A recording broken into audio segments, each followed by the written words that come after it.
If you had the strength to take another step, could you do it?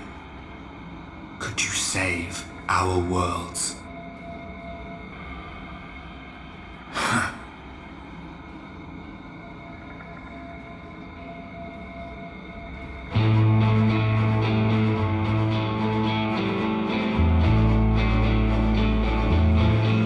Take it. We fight as one.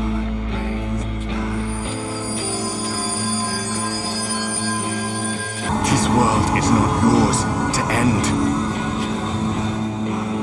This is our future. Our story. Hello, it's an Unlucky Baker presenting another character analysis video.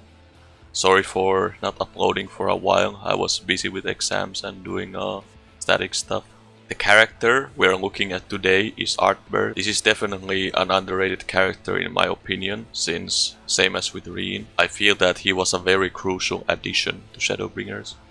That is to say, without him, the story wouldn't have worked quite as well or had the same impact, in my opinion. But let's look a bit closer at the design that went into his character.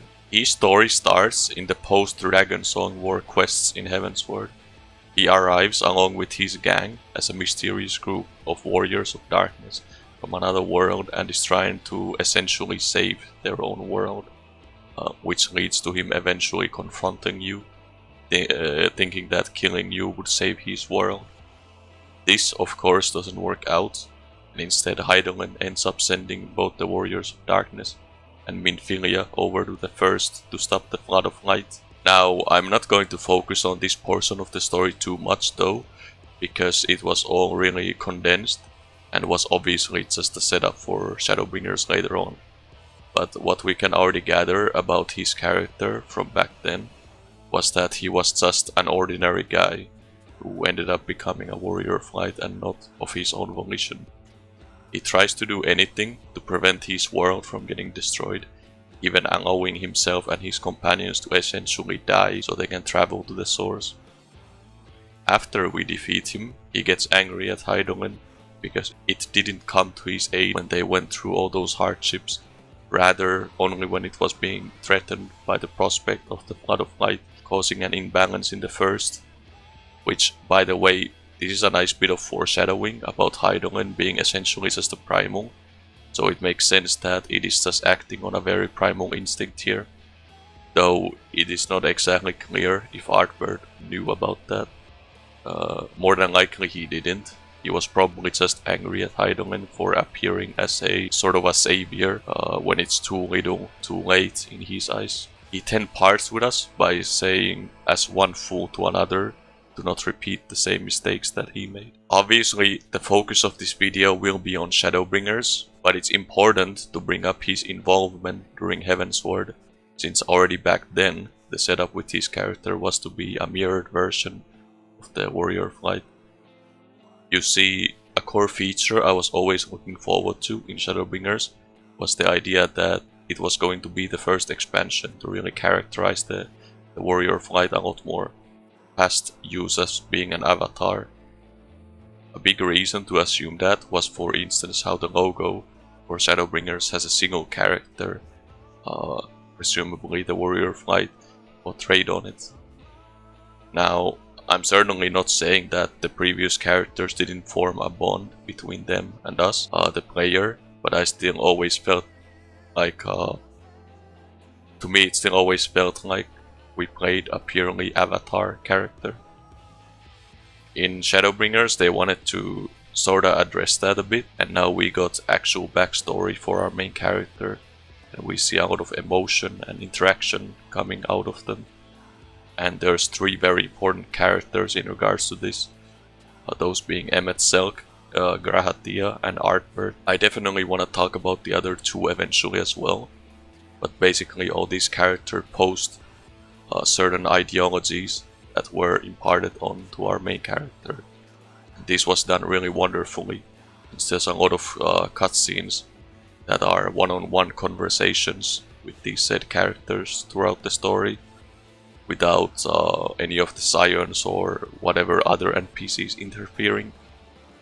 This gives our main characters some chance for growth alongside these characters. Though, yes, they still very much firmly kept the Warrior Flight as a self-insert character, as they don't want to alienate all the people that want to enjoy an MMO with an avatar character. But I think they did a good job with the restraint they had to have to not push it too far. Anyways, the reason I'm bringing this up is because Ardbert was a big component in regards to this. He's also a very important character for setting the tone for Shadowbringers. His story is very tragic, and he brings a lot of that dark tone that is present in Shadowbringers. This is because his whole character arc is a very simple theme, but it's an effective one to serve the story they are telling. His whole story is essentially how unfair life is, that sometimes you can have the best of intentions and always be doing the right thing and still end up failing. It's a very relatable theme, because let's say you work on something for 5 years or 10 years or even longer than that. It's possible, and I would say even probable in life, that you will end up just not succeeding. You grow stronger from the experience, of course, but sometimes you get hit by a string of really bad events that you had no control over, and your life spirals down a very dark path. This is why Ardbert's story really hit home for me, because he's so relatable in this manner. He's just this dude who wants to do the right thing and wants to help his fellow man, but ends up causing more harm than good.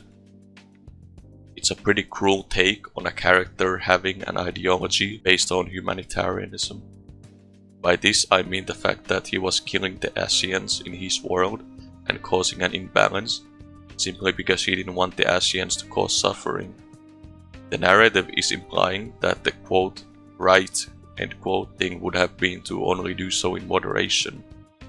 But the humane decision was obviously to take the path with the least amount of human suffering, so he kept on fighting the Ascians. This is also what most people would have done in his shoes. A little note here, it's not like he would have known that would have happened, and what we can infer from Shadowbringers, I don't think he would have prevented the flood. Even if he had stopped destroying the Ascians, then the world would have been rejoined, and all those people would have perished anyway.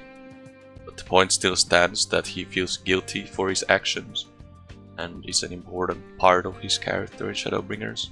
After this, he becomes really desperate and conspires with the Ascians to quote save end quote his world, and after losing to the Warrior Flight and gang, he ends up being transferred back to the First by Hydaelyn, where he watches his friends perish to help stop the flood, and he's left wandering the world as what is basically a ghost. Now, the game does a really good job at demonstrating how awful his fate is, but I still want to help put this into perspective. Picture the longest you have been without too much social interaction. For some of you it may be days or weeks, for some of you it may even be a few months and whatnot, but just try picture going without social interaction for 100 years.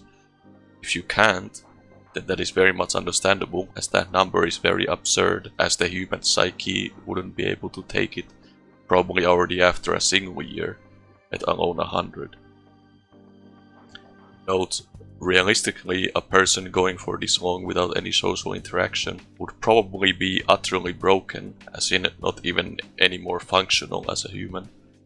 But we have to infer that maybe because he can still hear and see people, meaning that while he can't interact socially, he can still spectate at least, so his brain would be constantly reminded of social interaction still. And since he's stronger than an average human, that he was able to avoid going insane or shutting down completely. Besides, once again, it's still just a video game, so we can't keep things 100% realistic. Next, I want you to visualize being basically a witness to a car crash over and over, and being unable to do anything about it. Especially for someone like Ardbert, who genuinely just wants to help people, seeing that in action in that one cutscene was just heartrending. It is said that inaction is action, so being in a position of a spectator where you can barely watch as men, women and children are dying over and over being unable to do anything about it would drive anyone crazy. Finally, to pile it up even more, imagine that on top of those two factors, you also have to witness for 100 years people constantly slandering you and your friends and treating you as the perpetrators that brought ruin to this world, when you yourself know that you simply wanted to do the right thing. It's the equivalent of every new generation being taught that you were basically worse than Hitler. When you look at all these factors involved and visualize it all in your head, you really start to realize how much influence Ardbert's character had in making Shadowbringers feel a lot more dark in tone, because his character is definitely supposed to give you that feeling of, damn, this guy's story is really messed up.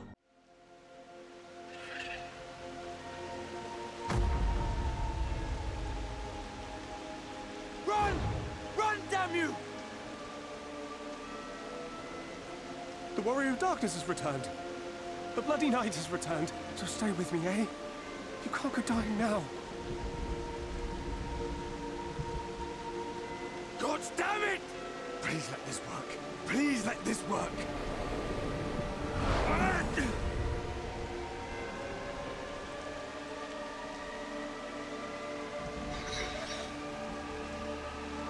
No, no, no! Stay back! Stay back!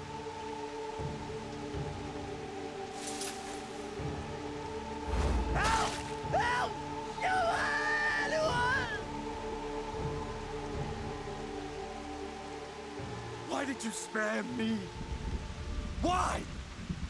What have I done to deserve this mercy? I also want to add that the addition of the role quests were an awesome way to find out more about his story and his comrades, especially the bit where you get to play as them. I don't have much to talk about these quests though, since they are really self-explanatory, but they are really wholesome additions nonetheless. Next, I want to talk about the parallels between him and the Warrior of Light. There's the obvious ones, like the fact that he uses a Derplander model. He also plays Warrior. The first job the Warrior of Light was seen as, if we don't count Archer, because it was a class, not a job. But it's more that his story very much mirrors yours.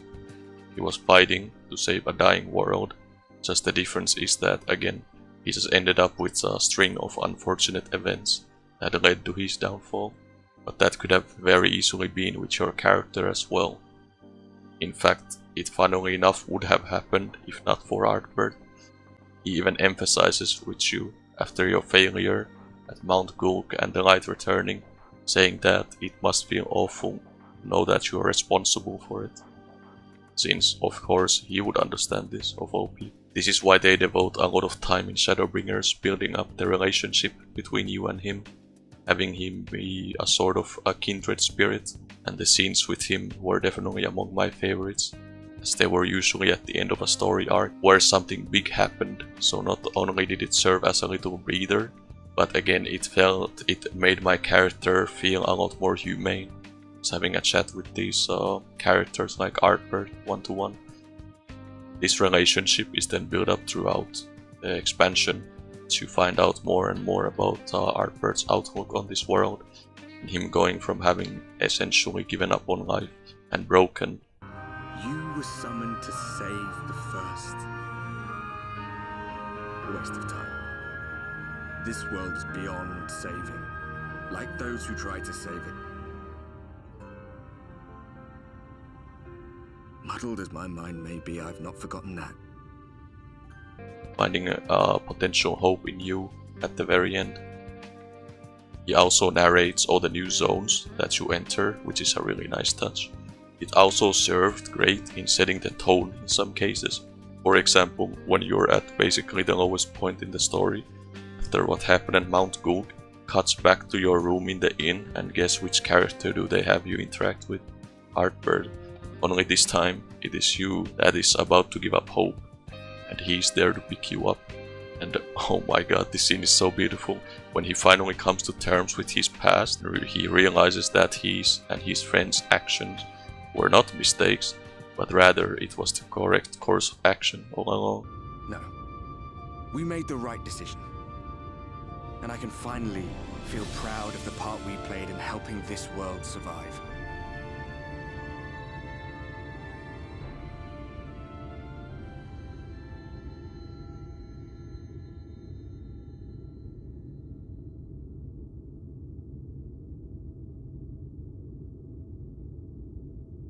Well, come on then. He then fuses with you, giving you another rejoining and making you stronger, and that's where his story concludes, by helping you defeat Imacuttlefish and finally saving the world.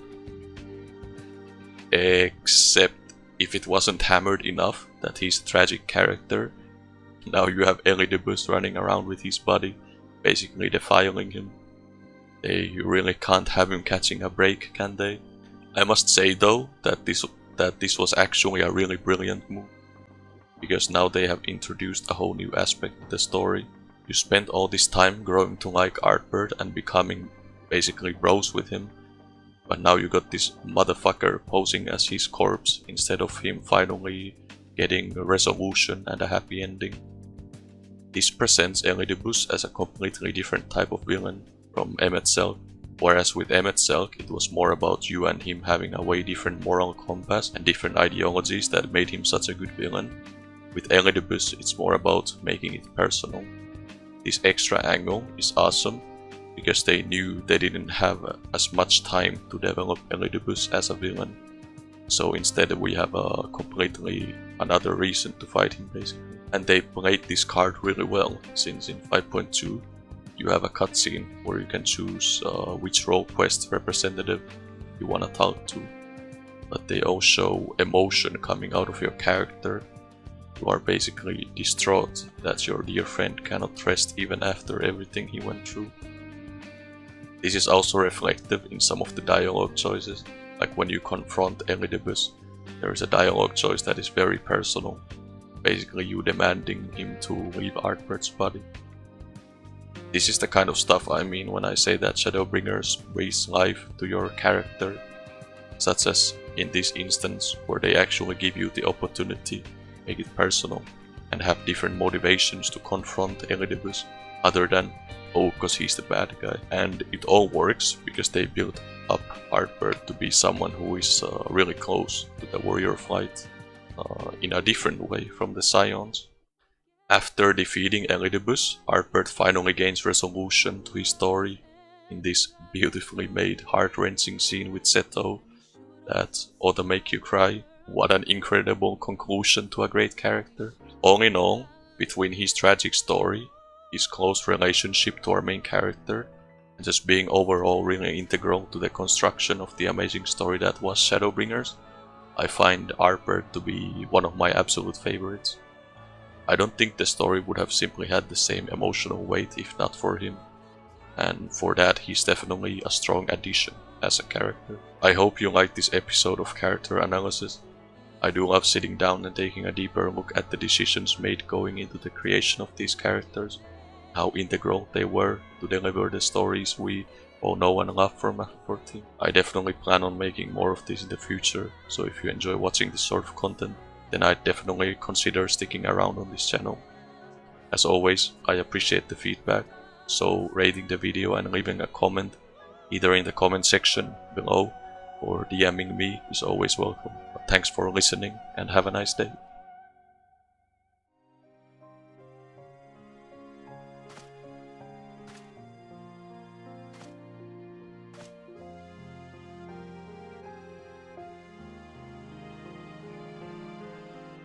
I see. His journey continues.